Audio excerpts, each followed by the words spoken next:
Muy buenos días, bienvenidos al Rincón Pediátrico del día de hoy. Hoy tengo el placer y todos los residentes tenemos el placer de presentar a una de las egresadas de nuestro programa, la doctora Joana Soto, quien es pediatra, actualmente radicada en la ciudad de Pereira. Hoy nos va a hablar sobre dosis bajas letales en pediatría. Entonces le doy la palabra. Doctora Joana, bienvenida y muchas gracias por atender nuestra invitación. Hola, muchas gracias Wanda, muchas gracias a todos los residentes. Para mí un placer estar acá con ustedes. Entonces, hoy vamos a hablar sobre el abordaje de las dosis bajas letales en pediatría. Quiero aclarar que no soy experta en el tema, no soy toxicóloga, pero tengo un interés especial por este tema, entonces espero pues que hoy todos podamos aprender sobre esto. Entonces, arranquemos.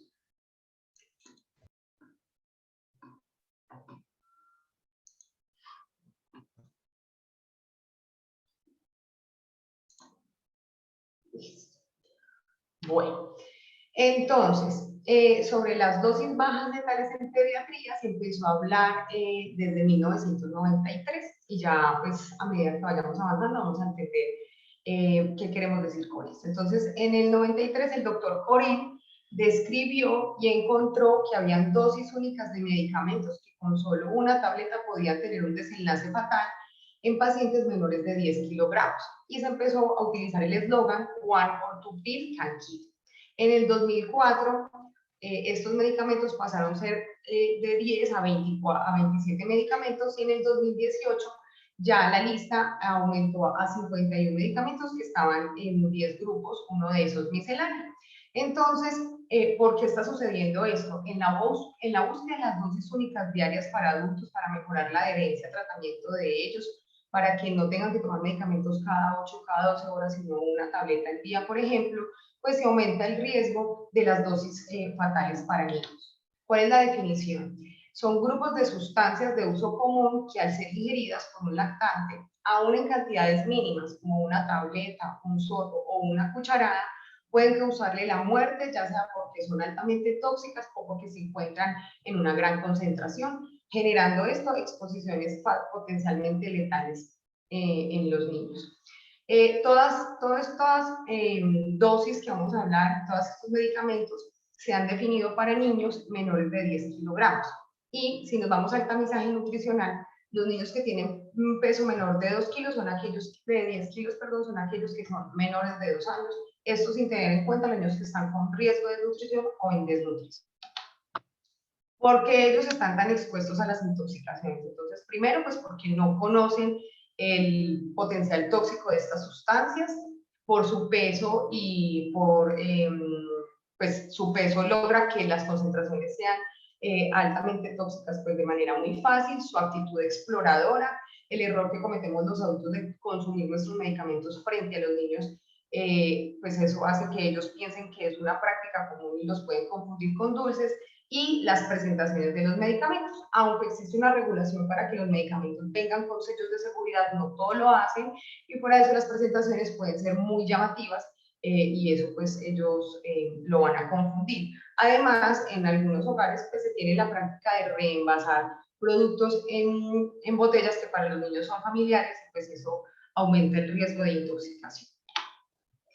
Entonces, un poco de epidemiología. El Sistema Nacional de Datos sobre Intoxicaciones de la Asociación Estadounidense de los Centros de Control de Envenenamiento en el 2020 emitió el reporte número 37 que era respecto a las intoxicaciones que ellos tuvieron en el 2019.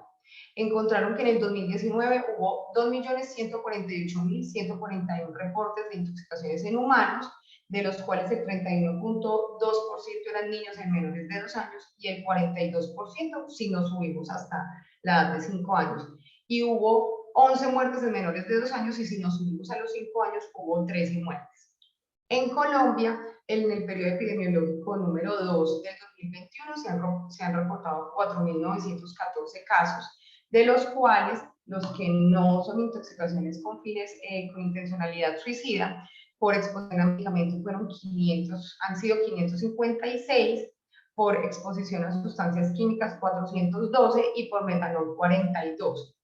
de los cuales el 65.3% el lugar de exposición ha sido el hogar, esto en población general, el 65.9% en exposición por vía oral y el 19.7% en menores de 5 años.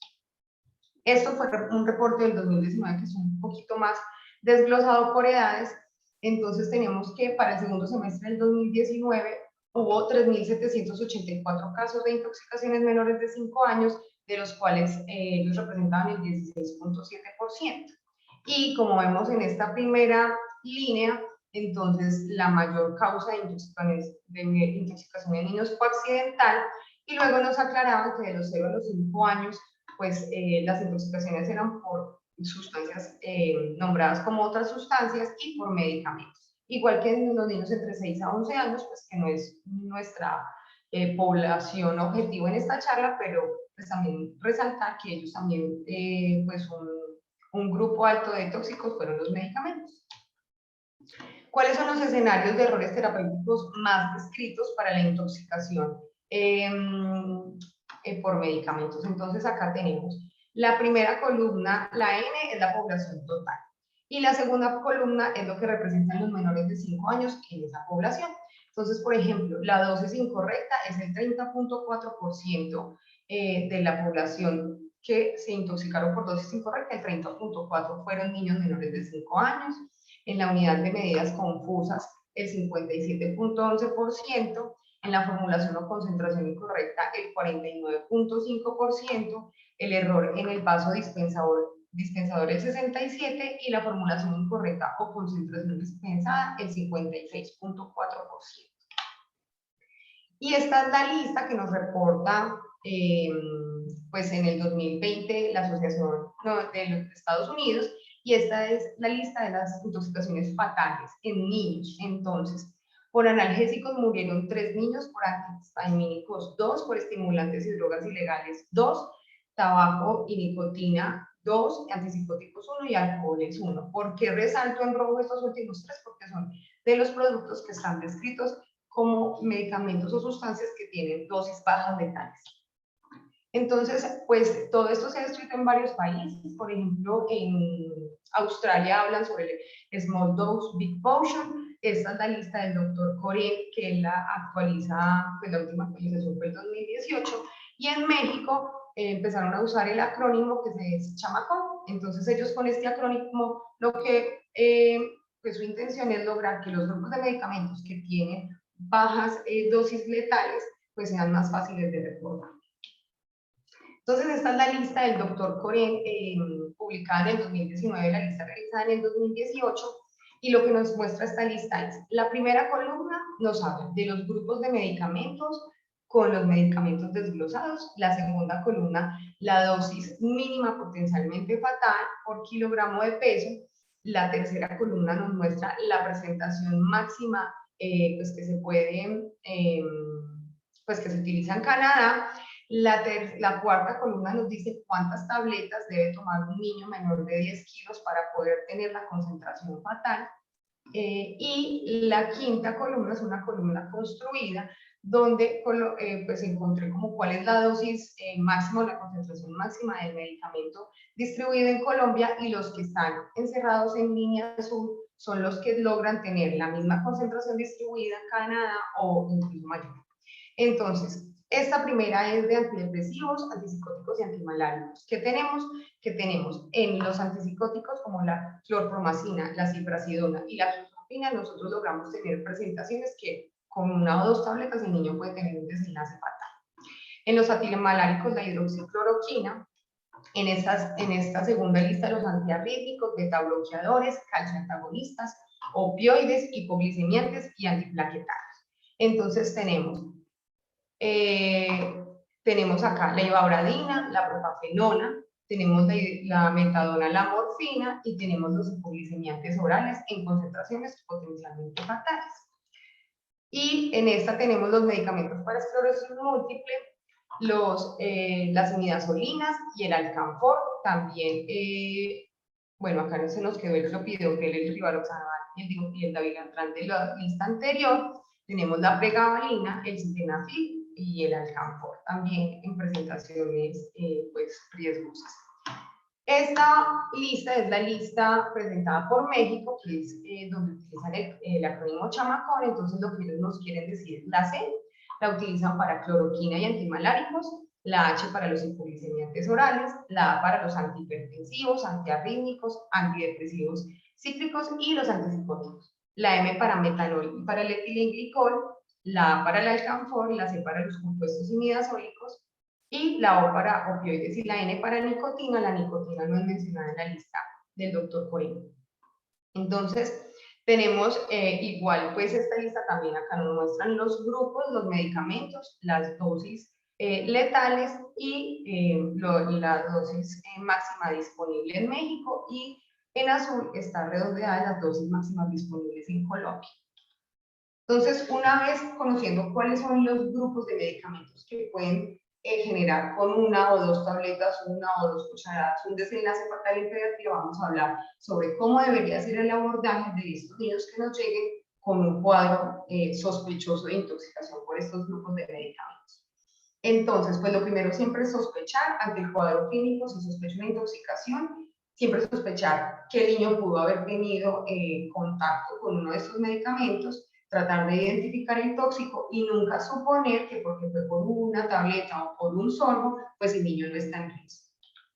Las medidas generales de un niño en estado de intoxicación, entonces el enfoque PALS, la monitorización, glucometría, electrocardiograma, la vigilancia. Si estuvo expuesto a estos medicamentos, la vigilancia va a ser un mínimo de 6 horas, pero si la presentación del medicamento es en liberación prolongada, la vigilancia debe ser mínimo entre 12 a 24 horas. Vigilancia neurológica, y tener en cuenta que a los niños que están con una intoxicación y ya se les va a dar alta, la idea es que el alta sea durante el día, porque si se les da en la noche y los niños tienen un rebote de síntomas o tienen una recaída, pues los padres van a estar durmiendo, el niño tal vez no esté acompañado y pues no sea tan fácil detectar que requieren nuevamente urgencias. Entonces ahora vamos a hablar de los grupos, pues ya de cada grupo. Entonces, ¿qué vamos a hacer con los antimaláricos? Los antimaláricos, su dosis mínima letal es de 20 a 80 miligramos por kilo. Son bloqueadores de canales iónicos de sodio y de potasio, y los síntomas pueden empezar entre los 30 minutos a las 3 horas después de la ingesta. ¿Qué vamos a notar en los pacientes? Convulsiones, vómitos, diarreas y cólicos, hipotensión, taquicardia sinusal, prolongación del QRS, bradicardia, fibrilación ventricular y finalmente asistolia. Si el paciente tiene una hipocalemia menor a 2, ya esto es de mal pronóstico. ¿Cómo hago el manejo de este paciente? Descontaminación en la ingesta reciente y uso de carbón activado. Si tengo una prolongación del QRS mayor de 100 milisegundos, entonces puedo utilizar bicarbonato de sodio. ¿Qué medicamentos tenemos en Colombia? Cloroquina, hidroxicloroquina y la química, en presentaciones pues altamente concentradas. Los hipoglicemiantes, la dosis mínima letal es menor de 1 miligramo por kilo y sus síntomas son hipoglicemia, síntomas autonómicos y neuroglucopenia menores de 5 años, muerte cefálica y paro. La prevención de la absorción es muy importante, pues como en todos los medicamentos en los que se puede hacer descontaminación y uso de carbón activado. Empiezo reposición de glucosa con dextrosa y siempre voy a esperar y a vigilar el efecto rebote. En caso tal de que tenga un efecto rebote, voy a utilizar octreotide de 1 a 2 microgramos por kilo subcutáneos cada 6 a 12 horas más la infusión que ya inicié. Debo mantener una glucosa entre 100 a 150 miligramos por decilitro y voy a buscar un flujo metabólico de 6 a 8 o de 4 a 6 miligramos por kilo minuto, dependiendo de la edad del paciente. ¿Qué medicamentos tenemos disponibles en Colombia? La glibenclamida y la glipizida. Este es un abordaje práctico de esta intoxicación. Entonces, si yo tengo un paciente que ya se intoxicó con hipoglicemiantes y tiene una glucometría mayor de 60 miligramos por decilitro y está asintomático, entonces le hago glucometría cada 2 horas, pues le dejo su ingesta rica en carbohidratos y le hago esta glucometría cada 2 horas, mínimo por 8 horas. Si nunca hizo hipoglicemia, a las 8 horas ya es seguro mandarlo para la casa. Pero si el paciente tuvo la glucometría mayor de 60, pero tuvo signos clínicos de hipoglicemia, entonces le doy la dieta rica en carbohidratos, le empiezo infusión de dextrosa y a ese niño lo hospitalizo. Si tuvo hipoglicemia sin síntomas, le pongo el bolo para el manejo de la hipoglicemia, le empiezo la infusión y lo hospitalizo y debo mantener una glucometría mayor de 80.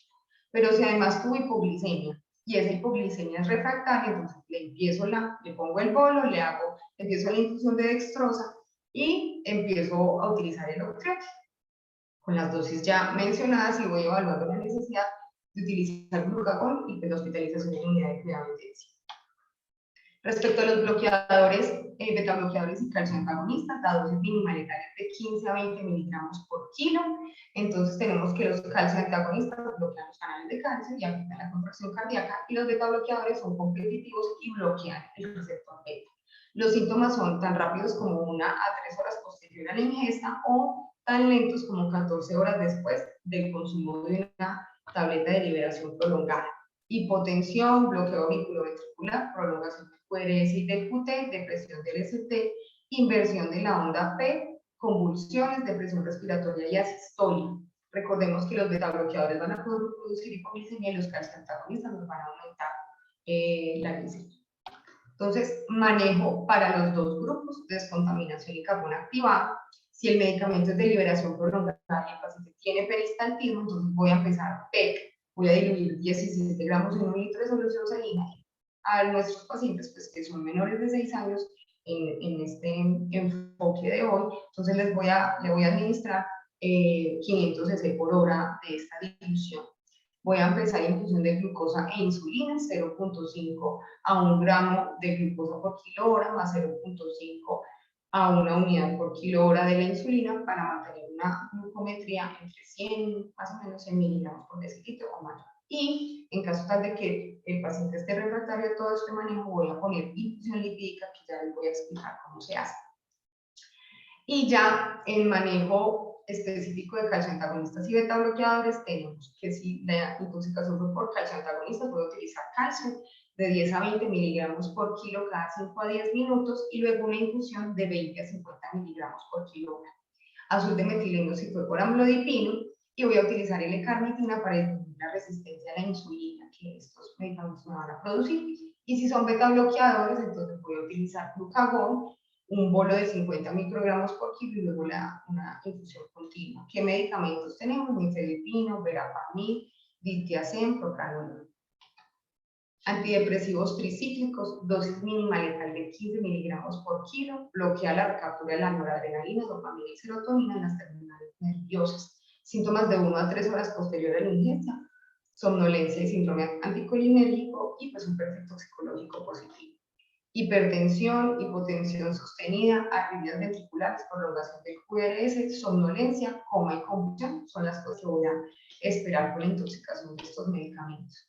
Tengo que hacerle pues vigilancia, descontaminación más uso de carbón activado, manejo sintomático, si presenta prolongación del QRS, bicarbonato de sodio o lidocaína, plasmaféresis, y con este medicamento, con este grupo de medicamentos también puedo usar la infusión lipídica. Entonces, la infusión lipídica se usa con los medicamentos que son xenobióticos liposolubles. ¿Qué hace la infusión lipídica? Lo que pues es de administración intravenosa, y lo que hace es que va a crear un gradiente para que esta infusión logre sacar el medicamento del citoplasma, llevarlo al plasma y ponerlo en circulación para que sea más rápidamente metabolizado. Se debe poner un bolo de 1 mililitro por kilo y luego 15 mililitros por kilo hora. No está ampliamente disponible, pero debemos saber que existe pues para poderlo pedir en caso tal que tengamos un caso de estos. Tenemos amitriptilina, pues que la presentación no es tan concentrada como en otros países, y la venlafaxina. Los antipsicóticos, la dosis mínima letal es de 10 a 15 miligramos por kilo y producen un síndrome anticolinérgico. Hipotensión, arritmias, prolongación del QRS, depresión respiratoria, convulsiones, coma, síndrome neuroléptico maligno, que lo puede esperar incluso 2 a 10 días posterior a la ingesta. Similar al manejo de antidepresivos tricíclicos y control de temperatura externo. ¿Cuáles tenemos? La clorpromazina, la clozapina y la ciprasidona. Los alcoholes, dosis mínima letal de 500 a 800 miligramos por kilo. El metanol, que lo encontramos en combustibles y solventes como para limpiabrisas, tintas y perfumes, y el licor adulterado, y el etilenglicol en anticongelantes y líquidos para frenos. El problema de los alcoholes son los metabolitos, entonces sus metabolitos van a pues, producir la embriaguez y la acidosis metabólica con un gap elevado donde yo puedo como sospechar la intoxicación. El metabolón va a producir ceguera, alteraciones del equilibrio y parkinsonismo, y el etilenglicol falla renal, hipocalcemia y arritmias. Lo que nosotros vamos a buscar con el tratamiento es inhibir la alcohol deshidrogenasa para que no nos produzca tantos metabolitos. Entonces voy a utilizar el fomepizol en caso tal de que esté disponible, medicamento intravenoso 15 miligramos por kilo, y luego 15 miligramos por kilo cada 12 horas. Si no tengo, entonces, pero tengo etanol intravenoso 800 miligramos por kilo, que lo voy a pasar en 20 minutos, y luego voy a continuar con 80, 150 miligramos por kilo hora. O lo puedo utilizar vía oral, ¿cierto? Entonces, por ejemplo, tengo vodka, el vodka es al 40%, se lo voy a administrar vía oral, y debo saber que tengo que hacer una relación de 1 a 2 o 1 a 3 con una dextrosa al 5% en la dilución. La meta es mantener los niveles de etanol entre 100 a 150 miligramos por decilitro. En caso tal que a pesar de esto, pues, tenga un pH menor de 7.1, insuficiencia renal, daño en órgano blanco o deterioro clínico, pues este paciente debe entrar en hemodiálisis. La imidazolina, que es el medicamento que encontramos en la oximetazolina, son vasoconstrictores nasales y oftálmicos, y cuando son ingeridos, entonces hace un agonismo de receptores alfa-2 adrenérgicos, tanto a nivel central como periférico. Los síntomas aparecen a los minutos y desaparecen entre las 8 y las 24 horas. Bradicardia, hipotensión, hipotermia, palidez y depresión respiratoria. La descontaminación es muy limitada en este medicamento, como es de rápida absorción, pues la descontaminación no está tan a la mano cuando los pacientes ya llegaron al servicio de urgencias, y el tratamiento es de sostén dependiendo de los síntomas que es el paciente. ¿Qué tenemos? La oximetazolina y la nafazolina. Los opioides, la dosis mínima es de 1 a 7 miligramos por kilo. La metadona produce 20% de mortalidad cuando tiene pues, una intoxicación por esta sustancia, y la buprenorfina entonces tiene una biodisponibilidad cuando pues, la ingesta es oral de 15%, pero cuando la exposición es sublingual, la biodisponibilidad sube hasta el 50 al 60%. ¿Por qué resalto esto? Porque cuando son parches y los niños los muerden, pues la exposición probablemente va a ser mucho más sublingual que oral, pues que por ingesta. Va a producir un síndrome opioide, depresión respiratoria, alteración de la conciencia, miosis, híleo, náuseas y vómito, alucinaciones, convulsiones y arritmias.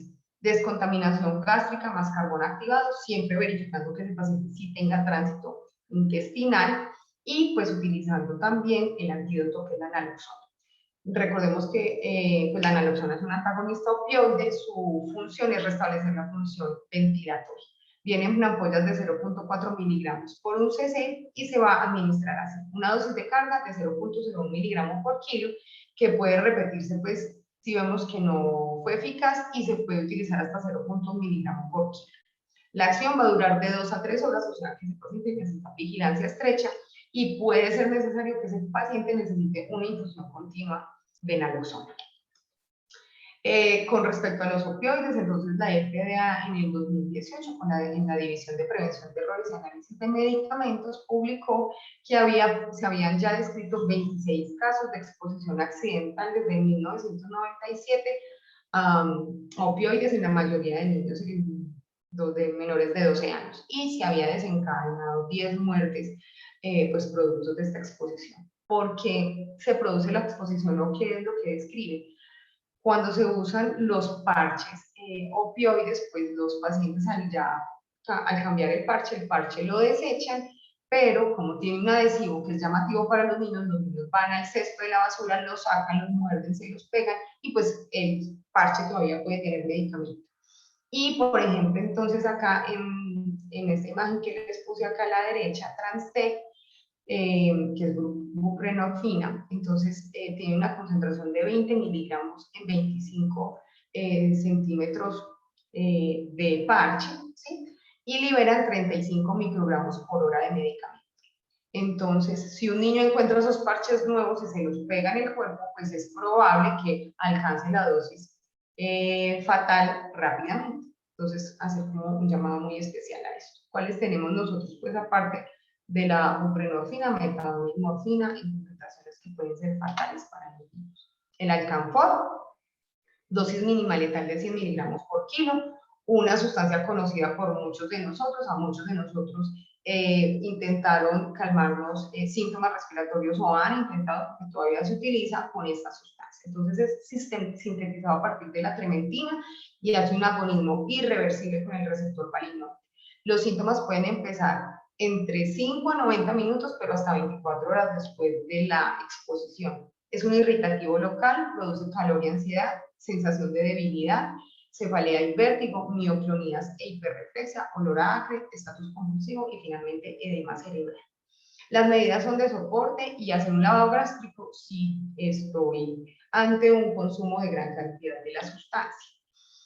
Acá para traerles un ejemplo, entonces este medicamento en inhalador tiene una composición incluso de 5.25 gramos de alcanfor, ¿sí? Tanto el ungüento como el inhalador. Y recordemos que la dosis mínima letal es de 100 miligramos por kilo.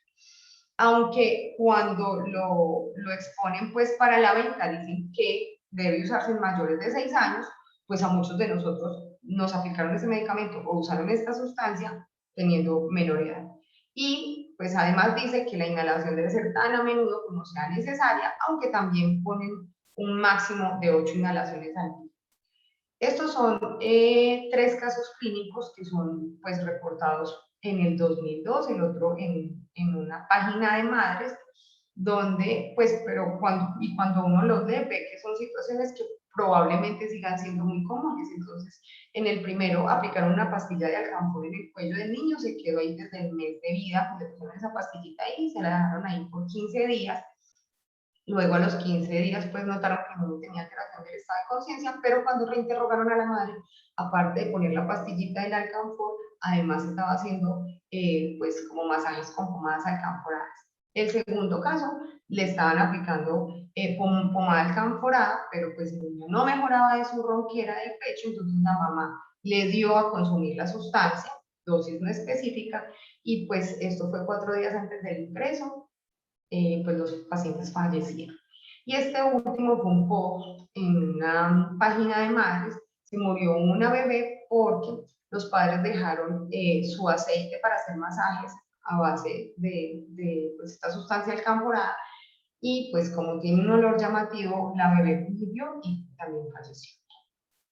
La nicotina, entonces, tiene efectos tanto en el sistema nervioso simpático como parasimpático, aumenta la concentración de calcio intracelular y produce disfunción celular, bloquea la despolarización de la membrana. La dosis mínima letal es de 1 miligramo por kilo. Entonces, quiero que veamos acá en las presentaciones de la nicotina que alcanzar 1 miligramo por kilo para un niño de 10 kilos es muy fácil, por ejemplo, con un cigarrillo, ¿sí? Con un parche de nicotina, con una goma de mascar de nicotina, pues que no consuma una, sino 2, entonces ya con eso tendría 8 miligramos, o con los líquidos de los vapeadores o de los cigarrillos electrónicos que pueden o no tener nicotina o tener incluso concentraciones de 100 miligramos. ¿Cuáles son los síntomas? Entonces pueden empezar tan rápido como 15 minutos a 1 hora o tan tardíos como 4 horas. Son gastrointestinales, respiratorios, cardiovasculares y neurológicos, náuseas, vómito, dolor abdominal, polipnea, hipertensión, palidez, taquicardia, agitación, ansiedad, visión borrosa, dolor de cabeza, hiperactividad, confusión, y luego ya más tardíamente diarrea, apneas, bradicardias, arritmias, choque, parálisis y letargia. El manejo de la intoxicación por nicotinas con medidas de soporte, siempre desnudar a los pacientes y ver que no se hayan adherido los parches y hacer descontaminación con carbón activado y la exposición oral. Este es un reporte de caso del 2016 en Corea. Una niña de 15 meses se tomó pues, los 5 cc, que eso es prácticamente un sorbo, del vapeador de su padre, que tenía una concentración de 10 miligramos por mililitro. O sea, esta niña consumió 50 miligramos de nicotina. La primera imagen es el TAC cuando llegaron al hospital, y este TAC pues, es la evolución de la niña, pues tuvo una liquefacción de su tejido cerebral. Listo, entonces ahora, como fue mucha información, lo que vamos a hacer en las próximas 3 diapositivas es resumir cuáles son las medidas generales. Entonces, si un niño con intoxicación presenta convulsiones, el manejo va a ser benzodiazepina. Si presenta hipotensión, líquidos endovenosos, inotrópicos y vasopresores. Si tiene deterioro de la respiración, pues protección de la vía aérea. Medidas específicas para las sustancias que vimos hoy. Opioides tenemos la naloxona, calcio antagonistas vamos a utilizar calcio, beta bloqueadores requiere glucagón, hipoglicemiantes glucosa y octreotride, dependiendo pues de la situación del paciente. Para los alcoholes tenemos el fomepizol, el etanol y la neolitis.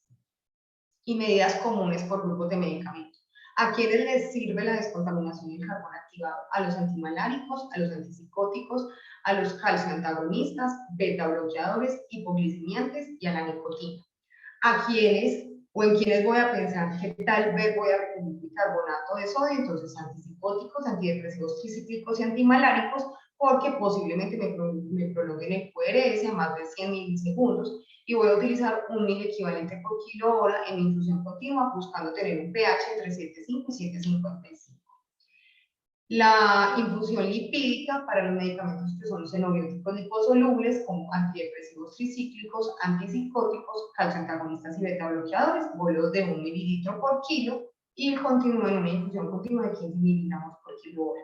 Muy importante, la infusión lipídica, que ojalá pues la tengamos a la mano, se debe utilizar incluso si el paciente está en medio de una RCP. ¿Listo? Si yo sé que el paciente tuvo una intoxicación por uno de estos medicamentos y está en paro y estoy en RCP, puedo iniciar la infusión de este medicamento para que me ayude a metabolizar más rápidamente el tóxico. Como conclusión, entonces, todas las sustancias son venenos, no hay ninguno que no sea veneno. La dosis correcta va a diferenciar entre un veneno y un remedio. Eso lo dijo Paracelsus. Y como recomendaciones adicionales académicas tenemos la interpretación del electrocardiograma, que en algún momento la hizo, y creo que está grabada en el grupo de interés de toxicología del Rosario, y el Rincón para Ti, que también es una página que tienen los residentes del Rosario, y en uno de sus posts está la prevención de intoxicaciones en casa. Muchísimas gracias, espero que con el resumen y el paso rápido por todas estas intoxicaciones, lo que nos quede para la casa es que siempre que tengo intoxicación en un niño, sobre todo niños menores de 10 kilos, independientemente de la cantidad, yo me tomo el tiempo para buscar qué medicamento fue, si ese medicamento puede tener una dosis muy baja letal en la que el niño fácilmente esté expuesto, y pues poder actuar dependiendo de eso, no suponer y pues no ponernos riesgo a los niños. Muchísimas gracias. Muchísimas gracias a usted, doctora Soto, por asistir el día de hoy y darnos esta excelente presentación.